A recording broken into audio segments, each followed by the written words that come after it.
샬롬. 궁금해요. 성경 이야기의 한승아 목사입니다.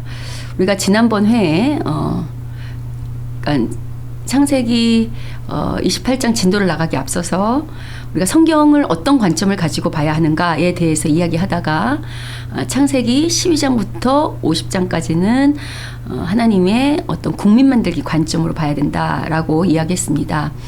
요 앞에가 어떤 이야기인지 궁금하신 분은 요 이야기 앞에 회차를 찾아보시면 되겠습니다.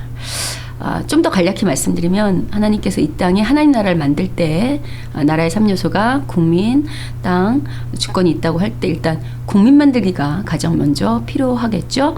그래서 하나님이 아브라함을 부르시고 각 사람에게 아브라함, 이삭, 야곱, 요셉은 정체성이 있다고 했습니다. 어떤 정체성이 있는가? 물론 우리가 뭐 단정져서 다 말할 수 없고 이제 여러 가지 공통점이 있지만요. 그래도 두드러지는 특징이 있어요. 예를 들면 아브라함 같은 경우는 누가 하나님 나라 백성이 되는가를 보여주는 인물이라고 할 수 있습니다. 우리가 창세기 12장에 아브라함을 부르는 이야기를 잘 보시면요. 아브라함한테 어떤 근거가 있는 게 아닙니다. 오늘날 하나님이 그야말로 은혜의 습격이라는 말로 표현할 수 있을 텐데 하나님께서 아브라함에게 찾아오셔서 아브라함을 택하셨죠. 그래서 이런 걸 통해서 하나님 나라 백성은 하나님이 택한다라는 걸 이제 알 수 있죠. 돌아봤을 때. 또 하나 아브라함의 아주 두드러진 특징은 아브라함은 하나님 나라 주민등록 1번이잖아요. 하나님이 아브라함에게 땅을 주시죠. 가나안 땅으로 이제 가라. 근데 아브라함이 이사를 참 많이 다닙니다. 왜 그러한가? 첫사람 아브라함의 사명 중에 하나는 이사 다니면서 뭐 해야 하는가? 땅을 정결케 하는. 그러니까 가나안 땅이 부정하다는 의미는요. 하나님을 모르는 건 다 부정한 거예요. 그러니까 하나님하고 관계가 없는 거는 죄니까 그런 땅을 하나님 땅을 만들어야 되니까 제사를 지내서 하나님과 동행함으로 하나님과 함께하는 땅으로 만들려다 보니까 상징적으로 이사를 많이 다니는 특징이 있고요. 이삭은 어떤 특징이 있는가? 이삭은요. 하나님의 자녀는 하나님이 낳는다라는 특징이 있습니다. 이건 어떻게 성경이 말하고 있냐면요. 우린 보통 이삭 그러면 아브라함이 100세에 낳은 아이하고 아브라함에게 많이 초점을 맞추는데요. 우리가 조금 더 눈여겨봐야 할 것은 이삭을 낳을 때 사라가 어떤 상황이었는지를 알 필요성이 있습니다. 여러분 이삭을 낳을 때 아브라함의 부인이었던 사라는 그 성경에서 뭐라고 말하고 있냐면 경수가 끊어졌다고 말합니다.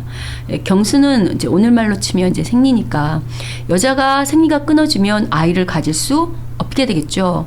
말하자면 임신 전혀 불가능한 상황이라는 것입니다. 그런데 하나님은 무에서 유를 창조하신 하나님, 없는 데서 생명을 만드시는 하나님이신 것을 아브라함과 사라의 이 부부 이야기를 통해서 증거하신 거죠. 인간적으로는 하나님의 그 아브라함의 자녀가 태어날 수 없는데 아브라함과 이삭이 사라가 이삭을 낳았다는 것은 이 이삭이 누구의 자녀인가? 하나님이 친히 낳으셨다는 거죠. 그러니까 아브라함의 후손이 상징하는 건 하나님의 백성을 상징하는 거거든요. 그러니까 이삭이 상징하는 건 하나님의 자녀는 하나님이 낳는다는 겁니다. 이게 왜 오늘 우리에게 도움이 되는가? 왜 힘이 되는가? 특히 교회 목회를 한다거나 전도에 힘쓰고 애쓰는 분들 열심히 복음 증거하고 전도하려 할 때 사람들이 우리의 어떤 복음의 그 전도를 듣고 복음의 말씀을 듣고 우리가 전도의 그 힘씀을 듣고 잘 반응을 안 할 때도 많습니다. 그럴 때 참 실망이 많이 되잖아요. 이렇게 힘쓰고 애쓰는데 전도가 왜 잘 안 될까? 전도가 안 되는 정도가 아니고 때로는 아예 핍박도 많이 당하죠. 문을 열어주지도 않는다거나 됐다고 이렇게 뿌리친다거나.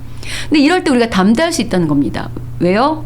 하나님의 자녀를 우리의 힘과 능력으로 전도라는 힘과 능력으로 만들어내는 게 아니고요. 하나님이 이미 낳은 택한 백성들이 다 있다는 거예요. 그럼 이렇게 질문하실 수 있죠. 그럼 목사님 전도 못하라 해요. 하나님 백성 다 있다는데. 바울이 뭐라고 말했냐면 전도에 미련한 것으로 하나님이 일하신다. 확인이에요. 그러니까 우리가 전도하러 나가서 아, 하나님의 자녀들이 있구나 하고 확인하는 거죠. 그래서 어떻게 할 수 있냐면요. 우리가 복음을 전했는데 안 받으면 아직 때가 안 됐거나 자녀가 아니니까 그냥 배짱 있게 전도하시면 되고요. 또 감사하게 전도를 했는데 받아들이면 우리 의를 자랑할 것이 아니라 아하, 하나님의 자녀가 때가 되어서 열매를 거두시는구나.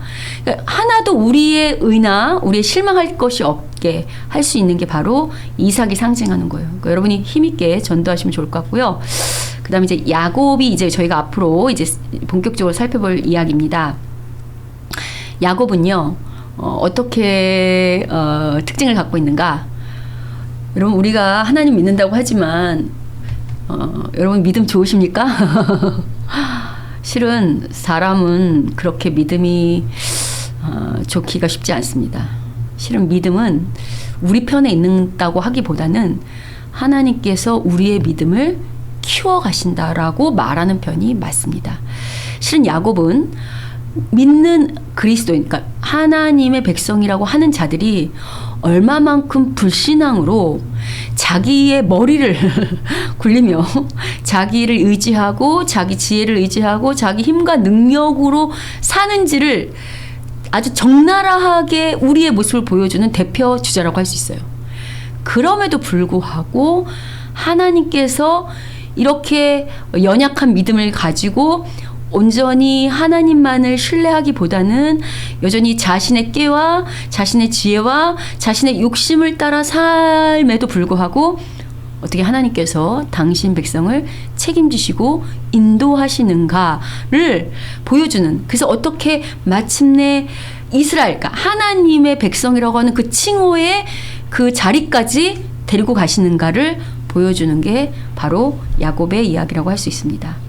그리고 이제 마지막 남은 요셉은 뭐 이런 요소가 다 들어있지만 두드러진 건 뭐냐면 믿는 자의 사명이 뭔가, 하나님 나라 백성을 하나님이 불러낸 이유가 뭔가, 우리가 구원받은 목적이 뭔가, 우리가 이 땅에서 살아야 되는 목적이 무엇인가를 아주 잘 보여주는 인물이 바로 요셉이고, 또 하나 예수님을 잘 믿는다고 한다면 그가 어떤 인생의 그래프를 그리는가를 우리에게 샘플로 보여주는 하나의 모델이 바로 요셉이라고 할 수 있습니다. 무엇보다 요셉의 인생 속에서는요, 그 예수님 인생의 모형도 같이 찾아볼 수 있습니다. 그래서 오늘은 제가 이 성경 전체 창세기 특히 12장부터 50장까지를 어떤 눈으로 봐야 될지 설명해 드렸고요. 다음 주부터는 본격적으로 다음 시간부터는 우리 진도 그대로 창세기 28장을 함께 살펴보도록 하겠습니다.